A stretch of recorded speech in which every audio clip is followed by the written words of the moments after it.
नगरसेवक सुनील भाऊ चौधरी यांची कार्यतत्परता, क्षणार्धात लाल बहादूर शास्त्री यांच्या स्मारकाची झाली साफसफाई। धरणगाव येथील कोट बाजारात असलेल्या भारताचे माजी पंतप्रधान लाल बहादूर शास्त्री यांचं स्मारक हे नगरपालिकेकडून दुर्लक्षित होते। येथे नगरपालिकेच्या भाजी बाजाराचे बांधकाम सुरू असल्याने स्मारकालगत खडी रेतीचा मोठा ढीग कित्येक दिवसांपासून टाकला जात होता। शिवाय बाजारातील कचरा घाणीचेही साम्राज्य पसरले होते। बाजारातील लोकांना अडचणींचा सामना करावा लागत होता। महापुरुषांच्या स्मारकाची ही दुरवस्था पाहून कर्तव्यनिष्ठ नवनिर्वाचित नगरसेवक सुनील भाऊ चौधरी यांनी नगरपालिकेच्या मुख्याधिकाऱ्यांना याची जाणीव करून दिली आणि आज लगेचच नगरपालिकेच्या सफाई कामगारांनी हा स्वच्छ परिसर केला। स्मारकालगतची खडी, रेती आणि कचरा जेसीबीद्वारे हटवण्यात आला असून स्मारकाने आता मुक्त श्वास घेतलेला दिसून येत आहे। नगरसेवक पद मिळताच सुनील भाऊ चौधरी यांनी आपल्या कामाची जबाबदारी ओळखून विकासाचा धडाका लावला असून आपल्या प्रभागातील नागरिकांच्या समस्या सोडवण्यासाठी ते सकाळपासून उपलब्ध आहेत। इतर नगरसेवकांनी त्यांचा बोध घेऊन आपापल्या प्रभागात विकास कामे करायला सुरुवात केली तर अल्पावधीतच धरणगाव शहर हे सुजलाम सुफलाम होईल अशी अपेक्षा नागरिकांकडून व्यक्त होत आहे।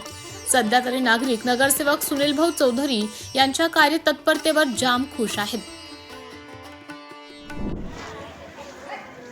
पत्रकार साहेब, 8 तारखेला 9 तारखेला चालू सभेमध्ये मी विषय घेतला होता। माजी राष्ट्रपती लाल बहादूर शास्त्री यांच्या पुतळ्यावर रेत्याने खडी पडलेली आहे, तर शिवसाहेबांनी साहेबांनी जनार्दन पवार साहेबांना शब्द दिला होता की 3 लाख तात्काळ मी 2 दिवसात ते खडी उचलून देईल आणि शिवसाहेबांचा मनापासून आभारी जितो। त्यांनी आज JCB पाठवलेलं आहे, खडी आणि रेती तात्काळ उचलून घेतली आणि उद्या सकाळी महिला आणि पुरुष मंडळी पाठवून मी तुम्हाला साफसफाई करून देईल, पूर्ण स्वच्छता करून देईल। असं सहकार्य मला शिवसाहेबांनी, वाणी साहेबांनी, पूर्ण नगरपालिका टीम करते आणि नेहमी करत राहील अशी मी अपेक्षा करतो।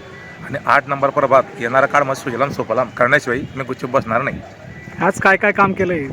आज काम करताना जिथं सगळी JCB लावून सगळी रेती मागे करण्यात आलेली आहे, खडी उचलून मागे फेकण्यात आलेली आहे आणि उद्या सकाळी सगळे महिला मंडळ, पुरुष मंडळ पाठवून याची पूर्ण जेवढा चौक आहे तेवढी साफसफाई करून देणार आपल्याला। पुढचं सुशोभीकरणाचं काय आश्वासन दिलं? सुशोभीकरण पूर्ण एप्रिल महिन्यामध्ये निधी येणार आहे आणि मी शिवसाहेबांनी कळकळीची विनंती केली होती, याच रोडावरनं जिथं 15 तारखेला शिवरात्रीची मोठी रॅली निघणार आहे, त्यासाठी तुम्ही तात्काळ ॲक्शन घ्या। त्यांनी तात्काळ ॲक्शन घेतली की महाशिवरात्री रॅलीला अडचणी येणार नाही, त्यासाठी पण आम्ही लवकर उचलणार आणि 2-3 दिवस अगोदर त्यांनी घाणचं आपल्याला सफा करून दिली।